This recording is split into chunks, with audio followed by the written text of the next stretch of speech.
আসসালামু আলাইকুম ওয়ারহমতুল্লাহি ওয়াবারাকাতুহু। স্বাগতম আপনাকে ইসলামিক হিস্টোরি 786 চ্যানেলে। এখানে আপনি জানতে পারবেন ইসলামের গৌরবময় ইতিহাস, নবী রসুলদের জীবন কাহিনী, সাহাবীদের ত্যাগ ও সংগ্রাম এবং ইসলামের গুরুত্বপূর্ণ ঘটনাবলী। আমাদের লক্ষ্য হল সহজ ভাষায় নির্ভুল তথ্যের মাধ্যমে ইসলামের প্রকৃত ইতিহাস আপনাদের সামনে তুলে ধরা। তাই চ্যানেলটি সাবস্ক্রাইব করুন, পাশে থাকুন আর জানুন ইসলামের অজানা ইতিহাসের গল্প। জাযাকাল্লাহু খাইরান ফর ওয়াচিং। মক্কাকে পৃথিবীর নাভিস্থল বা ওয়াসাতুল আরদি বলা হয়। কুরআনে একে উম্মুল কুরা বা আদি জনপদ বলা হয়েছে। মক্কা অর্থ ধ্বংসকারী। মক্কা ইয়া মুক্কু মক্কান অর্থ ধ্বংস করা। মক্কাকে মক্কা বলার কারণ দুটি। এক, জাহিলি যুগে এখানে কোনো জুলুম ও অনাচার টিকতে পারত না। যেই কোনো জুলুম করত সেই ধ্বংস হয়ে যেত। এজন্য এর অন্য একটি নাম ছিল নাসাসাহ, অর্থ বিতারণকারী ও পরিশুদ্ধকারী। কোনো রাজা বাদশাহ যখনই একে ধ্বংস করতে গিয়েছে সেই ধ্বংস হয়েছে। এর অন্য একটি নাম হল বাক্কা, যার দুটি অর্থ রয়েছে। এক, বাক্কা ইয়া বুক্কু বাক্কান অর্থ ভেঙে দেওয়া।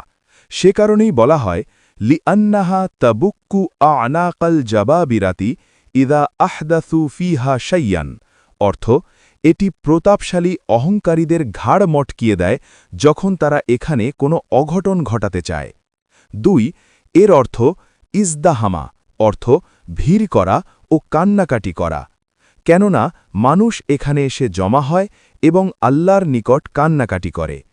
জাহিলি যুগে হামলাকারী কাফের নেতা ইয়ামানের খ্রিস্টান গভর্নর আবরাহাকে আল্লাহ সঙ্গে সঙ্গে ধ্বংস করেছিলেন, কিন্তু ইসলামী যুগে মুসলিম জালেমদের আল্লাহ সাথে সাথে ধ্বংস করেননি তাদের ঈমানের কারণে।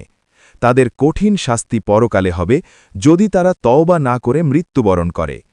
আজও যদি কোনো কাফের শক্তি কাবা ধ্বংস করতে চায়, সে আল্লাহর গজবে সাথে সাথে ধ্বংস হয়ে যাবে ইনশাআল্লাহ। যেমন আল্লাহ বলেন, আওয়ালাম ইয়ারাউ আন্না জালনা হারামান আমিনান ওয়ায়ুতাখাত্তাফুন নাসু মিন হাউলিহিম, অর্থ তারা কি দেখে না যে আমরা হারামকে নিরাপদ করেছি, অথচ তাদের চতুর্পার্শ্বে যারা আছে তারা উৎখাত হয়। তিনি আরও বলেন, ওয়ামাই ইউরিদ ফিহি বি ইলহাদিন বিজুলমিন নুজিকহু মিন আযাবিন আলীম, অর্থ যে ব্যক্তি এখানে হারামে সীমালঙ্ঘনের মাধ্যমে পাপকার্যের সংকল্প করে আমরা তাকে যন্ত্রণাদায়ক শাস্তির স্বাদ আস্বাদন করাব। চারপাশে পাহাড় ঘেরা উপত্যকায় অবস্থিত মক্কা নগরী। পূর্ব দিকে আবু কুবেইস পাহাড় এবং পশ্চিম দিকে কুয়াইকান পাহাড় নতুন চাঁদের মতো মক্কাকে বেষ্টন করে রেখেছে। এর নিম্নভূমিতে কাবা গৃহ অবস্থিত, যার চারপাশে কুরাইশদের জনবসতি।